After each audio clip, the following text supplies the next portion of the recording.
Hello viewers, ఎలా ఉన్నారు అందరూ? వెల్కమ్ టు అవర్ ఛానల్ సౌందర్య లహరి.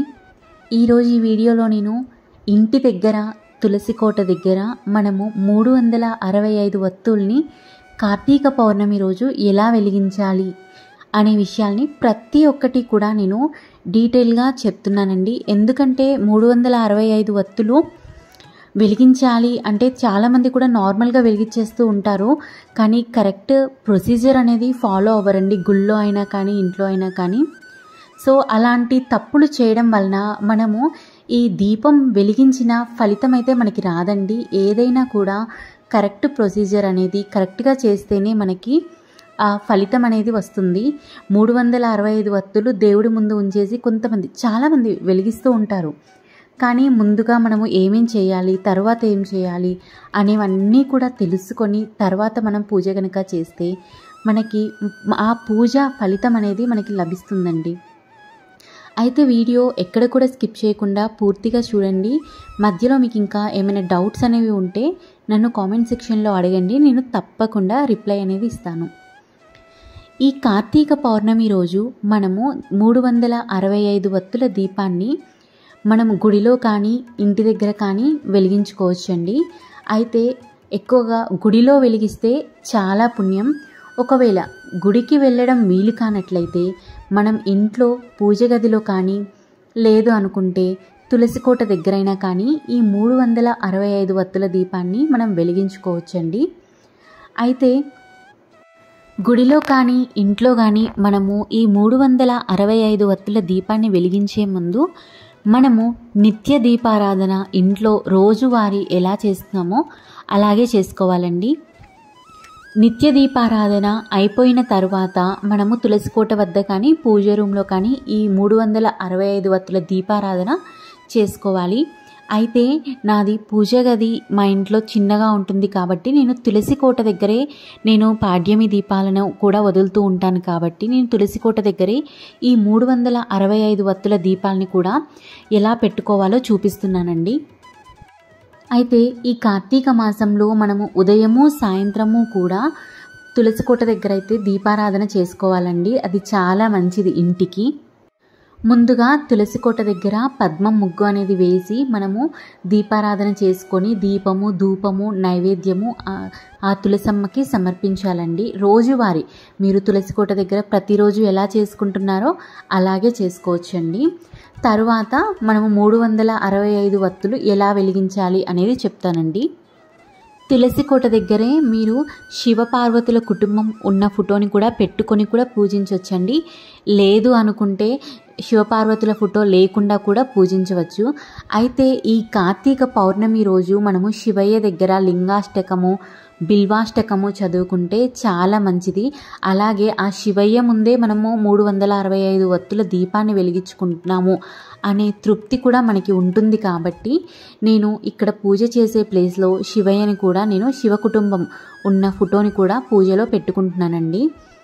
అయితే ఎక్కడైతే మనము ఈ 365 వత్తుల దీపాన్ని వెలిగించుకుందాం అని అనుకుంటున్నామో ఆ ప్లేస్లో, అది గుళ్ళో కానీ ఇంట్లో కానీ పూజ గదిలో కానీ తులసి కోట దగ్గర కానీ ఎక్కడైనా కానీ ఇలా ముందుగా మనము నీటితో ఆ ప్రదేశాన్ని శుభ్రం చేసుకోవాలండి. నీటితో శుభ్రం చేసుకున్న తరువాత దాని మీద ఇలా కొద్దిగా పసుపుతో, ఖచ్చితంగా పసుపుతో కానీ లేదు అనుకుంటే గంగా జలంతో కానీ అలికి ఆ తర్వాత దానిపైన అష్టదళ పద్మం ముగ్గు అనేది వేసుకోవాలండి. ఖచ్చితంగా పద్మం ముగ్గు అయితే వేసుకోవాలండి, ఇంకా వేరే రకాల ముగ్గులైతే వేసుకోకూడదు. అసలు ఈ 365 వత్తులు వెలిగించేది మనము సంవత్సరం మొత్తంలో ఒకవేళ మనము ఏదైనా కొన్ని రోజులు మిస్ చేసినా, ఆడవాళ్ళకైతే ఆటంకాలు ఉండి కానీ మగవారికి ఏదైనా పని ఉండి కానీ ఏ ఒక్కరోజైనా కానీ లేదంటే కొన్ని రోజులు మిస్ చేసినా కానీ లేదు అనుకుంటే ఈ 365 రోజులలో ఏ ఒక్క రోజైనా కానీ మనము మన పూజలో కానీ ఇంకే విధంగా అయినా కానీ తప్పు చేసి ఉంటే ఆ తప్పులను పరిహరించుకోవడం కోసం ఈరోజు మనము ఈ వత్తుల్ని వెలిగించుకుంటున్నాం. కాబట్టి ఈ 365 రోజుల్లో మనం ప్రతిరోజు ఇలా పద్మం ముగ్గు మీద మనం దీపం పెట్టకపోయినా కూడా ఈ ఒక్కరోజు పెట్టినా కూడా 365 రోజులు మనము ఇలాగే దీపం పెట్టిన ఫలితం అనేది మనకి లభిస్తుంది. ఇలా అష్టదళ పద్మం ముగ్గు వేసుకున్న తర్వాత దానిపైన ఒక 3, మా ఇంట్లో ముగ్గురం ఉన్నాం కాబట్టి నేను 3 ప్రమిదలు అనేది పెట్టుకుంటున్నానండి. కింద తమలపాకులైనా పెట్టుకోవచ్చు, లేదు అనుకుంటే తమలపాకులు లేనట్లయితే 2 కుందులనైనా కానీ పెట్టుకోవచ్చు. ఒకటే కుందినైతే పెట్టుకోకూడదండి, అస్సలు అది పెట్టుకోకూడదు. ఖచ్చితంగా అది ఉసిరి దీపమైనా, పిండి దీపమైనా, 365 ఒత్తుల దీపమైనా, ఇంకా ఏదైనా సరే మనం ఇలా దీపం వెలిగించేటప్పుడు 2 ప్రమిదల్లో వెలిగించడం మంచిదండి. 2 ప్రమిదలు లేనట్లయితే ఇలా ఒకటి ఆకులో ఇంకొక ప్రమిదను ఉంచి అలా అయినా కూడా పెట్టుకోవచ్చు. అయితే ఈ 365 ఒత్తులు మనం వెలిగించేటప్పుడు సరిగ్గా వెలగవండి. చాలా వరకు ముందుగానే మనము ఈ వత్తుల్ని 365 వత్తులు షాప్లో అయినా కొనుక్కోవచ్చు, లేదు అనుకుంటే మనం ఇంట్లోనే వత్తుల్ని ప్రిపేర్ చేసుకోవచ్చండి. ఎందుకు అంటే మనము షాప్లో కొన్న వత్తులు ఒక్కొక్కసారి 365 ఉండవండి కౌంటు. అయితే మీరు ఖచ్చితంగా ఒకసారి చెక్ చేసుకొని, అది షాప్లో కొన్నవైనా సరే ఒకసారి చెక్ చేసుకొని 365 ఉన్నాయా లేదా అని చూసుకొని మీరు వెలిగించుకుంటే మంచిదండి. అయితే ముందుగానే మనము ఈ వత్తుల్ని ఇలా ఆవు నేతిలో, ఈరోజు ఖచ్చితంగా మనము ఆవు నేతితోనే వెలిగించాలండి. కుదరకపోతే అప్పుడు నువ్వుల నూనెతో ఉపయోగించుకోవచ్చు, నువ్వుల నూనెను కూడా. అయితే ఇలా ఆవు నేతితో వీటిని బాగా నానపెట్టుకుంటే, ఉదయాన్నే నానపెట్టేసుకుంటే మనము సాయంత్రం పూజకి ఉపయోగించుకోవచ్చు. చక్కగా నాని అప్పుడు దీపము చాలాసేపు వెలుగుతూ ఉంటుంది. మీరు చూస్తూ ఉంటారు, కొంతమంది గుళ్ళల్లో వెలిగించిన దీపం కొంచెం పైన కొంచెం కాలిపోయి కింద అంతా కూడా వత్తి అలా మిగిలిపోతూ ఉంటుందన్నమాట. అప్పుడు మనకి ఆ ఫలితం ఎలా ఉంటుందండి? మనం దీపం అంతా కూడా కాలితేనే చాలా మంచిది. కాబట్టి ఒకసారి ఇలా మనము ముందుగానే ఇలా ఆవు నేతిలో నానపెట్టేసుకొని ఉంటే అప్పుడు మనకి దీపం మంచిగా వెలుగుతుంది. అలాగే నేను శివయ్యకి ఎంతో ఇష్టమైన పిండి ప్రమిదల్లో కూడా ఈ కార్తీక పౌర్ణమి రోజు దీపాలను వెలిగించుకుందాం అనుకుంటున్నానండి. కాబట్టి పిండి ప్రమిదలను కూడా నేను ఇక్కడ సిద్ధం చేసుకుంటున్నాను. అయితే పిండి ప్రమిదలను ఎలా ప్రిపేర్ చేసుకోవాలి అనేది నేను ఆల్రెడీ నా వీడియోస్లో చెప్పానండి. ఎవరైనా మిస్ అయినట్లయితే ఆ వీడియోని చూడండి, నేను డిస్క్రిప్షన్ బాక్స్లో లింక్ ఇస్తాను. లేదు అంటే ఒకసారి నన్ను కామెంట్ సెక్షన్లో అడగండి, నేను మళ్ళీ ఆ వీడియోని నా ఛానల్లో అప్లోడ్ చేస్తాను. ఇలా పిండి ప్రమిదల్ని కూడా నేను 3 పెట్టుకుందాం అనుకుంటున్నానండి. మా ఇంట్లో ముగ్గురం ఉన్నాం కాబట్టి. అలాగే ఉసిరి దీపాలని కూడా నేను ముందుగానే సిద్ధం చేసుకుంటున్నాను. అలాగే ఖచ్చితంగా ఈ కార్తీక పౌర్ణమి రోజు వెలిగించే దీపాలు కుందుల్లో వెలిగిస్తాం కదండి మనం మట్టి ప్రమిదల్లో. ఆ మట్టి ప్రమిదలు ఖచ్చితంగా కొత్తవే అయ్యి ఉండాలండి. ఆల్రెడీ యూజ్ చేసిన వాటిని యూజ్ చేయకూడదు. ఇలా ముందుగానే ప్రమిదలన్నిటికీ కూడా గంధము ఇంకా కుంకుమతో నేను బొట్లు అనేవి పెట్టేసుకుంటున్నానండి. ఇలా చేసుకుంటే మనకి పూజ అనేది ఎటువంటి శ్రమ లేకుండా ఈజీగా ఆ హడావిడి లేకుండా చేసుకోవచ్చు అన్నమాట. ఇలా దీపాలన్నీ కూడా మనకు వరుసగా మనం ఉసిరి దీపాలని కూడా పెట్టుకుంటున్నానండి ఈరోజు. ఇలా ఉసిరి దీపాలని అన్నిటినీ కూడా మనము ఇలా తులసి కోట ముందు ప్రిపేర్ చేసుకొని ఉండి తర్వాత మనము పూజ అనేది స్టార్ట్ చేసుకుంటే ఆ తర్వాత మనం పూజ మధ్యలో ఎక్కడికి లేవకుండా, ఎందుకంటే ఒకసారి మనం పూజ దగ్గర కూర్చున్న తర్వాత ఊరికే అటు ఇటు లేవకూడదండి. ఖచ్చితంగా అక్కడే కూర్చొని పూజ అంతా కూడా కంప్లీట్ అయ్యేలాగా చూసుకోవాలి. ఇప్పుడు ఈ వత్తుల మీద కొద్దిగా మనము హారతి కర్పూరం ఇలా నలిచి వాటి మీద వేసినట్లయితే దీపం త్వరగా వెలుగుతుందన్నమాట. అలాగే ఉసిరి దీపాల్లో అలాగే నేను పిండి ప్రమిదల్లో ఇలా పువ్వు వత్తుల్ని పెట్టుకుంటున్నాను. అయితే ముందుగా మనము పసుపుతో చేసుకున్న వినాయకుడిని ఇలా పూజలో పెట్టి తులసి కోట దగ్గర పెట్టాలండి. కానీ తులసి కోట లోపల పెట్టకూడదు, బయట మనం పూజ ఎక్కడైతే చేసుకుందాం అనుకుంటున్నామో అక్కడ పెట్టుకుంటున్నాను. ఇలా పసుపు వినాయకుడిని, లేదు అనుకుంటే మీ దగ్గర వినాయకుడి విగ్రహం ఉంటే విగ్రహమైనా కూడా పెట్టుకోవచ్చు. ఇలా వినాయకుడిని మనము పూజలో పెట్టుకున్న తర్వాత మనం వినాయకుడి దగ్గర కొద్దిగా పసుపు కుంకుమ అక్షింతలు వేసి పువ్వు పెట్టి మనము ఫస్ట్ వినాయకుడి పూజను అనేది స్టార్ట్ చేయాలండి. ఏ పూజకైనా కూడా మనం ఫస్ట్ వినాయకుడి పూజతోనే పూజ అనేది ప్రారంభించాలి. ఇప్పుడు వినాయకుడికి మనము షోడశోపచార పూజ చేసుకోవాలండి. లేదు కుదరినట్లయితే కనీసం పంచోపచార పూజ అయినా కూడా చేసుకోవాలండి. పంచోపచార పూజ అంటే దీపం, ధూపం, గంధం, పుష్పం, నైవేద్యం అనేవి సమర్పించాలి. నైవేద్యంగా ఒక బెల్లం ముక్కని కానీ, లేదు అనుకుంటే అరటి పండ్లైనా కానీ, ఇంకా ఏ పండ్లైనా కానీ పెట్టాలండి. అయితే షోడశోపచార పూజ చేసుకుంటేనే చాలా మంచిది. ఎందుకంటే మనం ఈ పూజ చేసేదే 365 రోజుల్లో. ఈ సంవత్సరం అంతా కూడా ఏమైనా పూజలో కరెక్ట్గా చేయలేకపోతే అదంతా కూడా ఈరోజు సరిదిద్దుకోవడానికి మనం చేసుకుంటున్నాం. కాబట్టి వినాయకుడి పూజని కరెక్ట్గా చేసుకోండి, షోడశోపచార పూజ చేసుకోండి. అయితే ఇలా షోడశోపచార పూజ చేసుకున్న తర్వాత వినాయకుని అష్టోత్తరం మనం చదువుకోవాలండి. అక్షింతలతో కానీ పువ్వులతో కానీ వినాయకుని అష్టోత్తర శతనామావళి చదువుకోవాలి. ఒకవేళ అష్టోత్తర శతనామాలు చదువుకునే టైం లేక కానీ, లేదు అనుకుంటే కుదరకపోయినా రాకపోయినా కానీ కనీసము ఓం గం గణపతయే నమః అని 108 సార్లు కానీ, లేదు అనుకుంటే కనీసం 11 సార్లు అయినా కానీ చదువుకోవాలండి.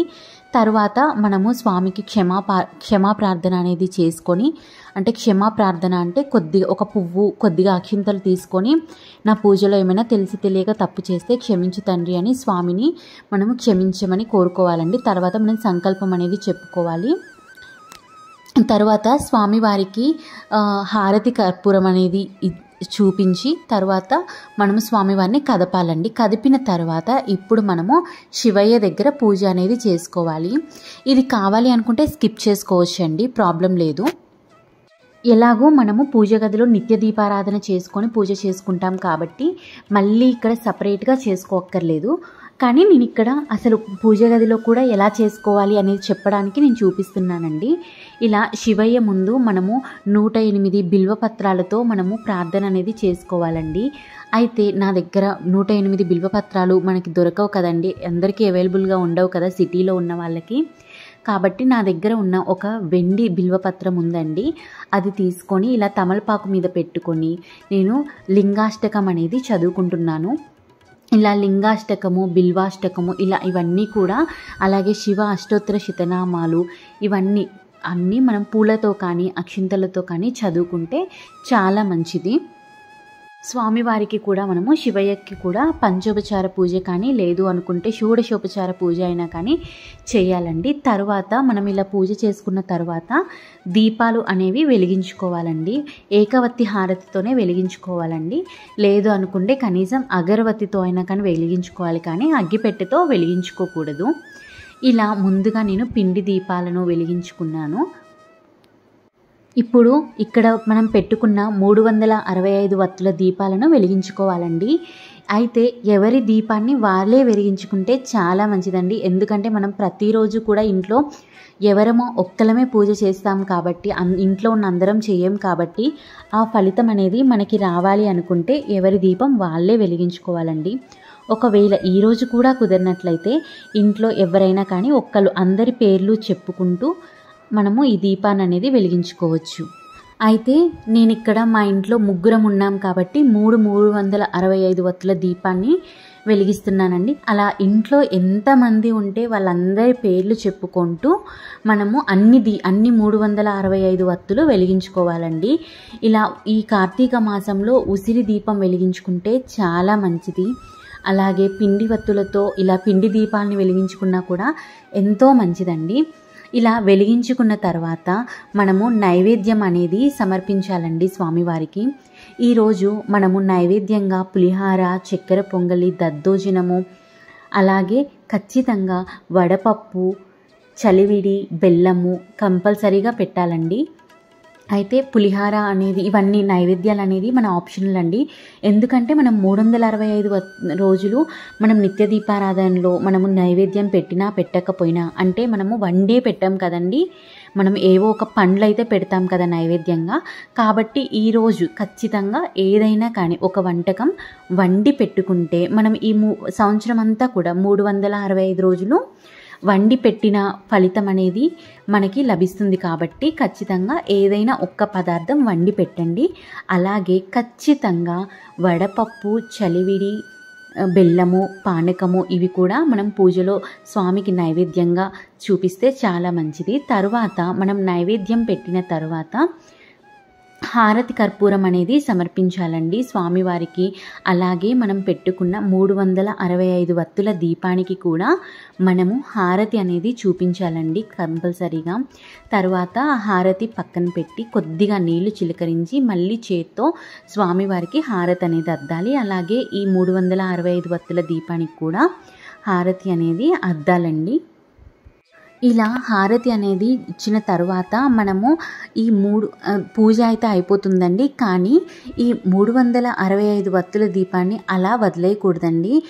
మొత్తం దీపం అంతా కూడా పూర్తిగా కాలేంత వరకు కూడా మనం అక్కడే కూర్చుకొని స్వామివారి అష్టోత్తరాలు, అలాగే సహస్రనామాలు, లింగాష్టకము, బిల్వాష్టకము ఇలా అన్నీ కూడా చదువుకుంటూ మనము స్వామివారిని పారాయణం చేస్తూ ఉండాలండి.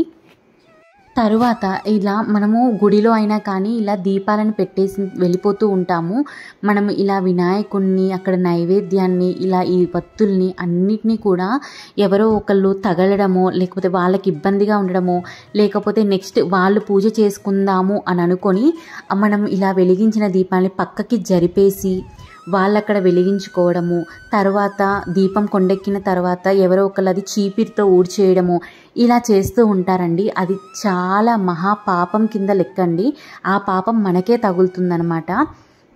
కాబట్టి ఖచ్చితంగా మీరు ఆ దీపం అనేది కొండెక్కేంత వరకు కూడా వెయిట్ చేసి ఆ దీపాన్ని ఏదైనా ఒక పచ్చని చెట్టు కింద పెట్టేసి వెళ్ళిపోతే మంచిదండి. ఒకవేళ మనం ఇంట్లోనే పూజ చేసుకున్నా కూడా దీపం అంతా కూడా కొండెక్కిన తర్వాత మనం వాటిని పక్కకి జరిపేసి కానీ, లేదంటే తర్వాత రోజైనా కానీ మనం స్నానం చేసిన తర్వాత తీసేసుకొని ఏదైనా పచ్చని చెట్టు నీడలో ఆ దీపాలని పెట్టేస్తే సరిపోతుందండి.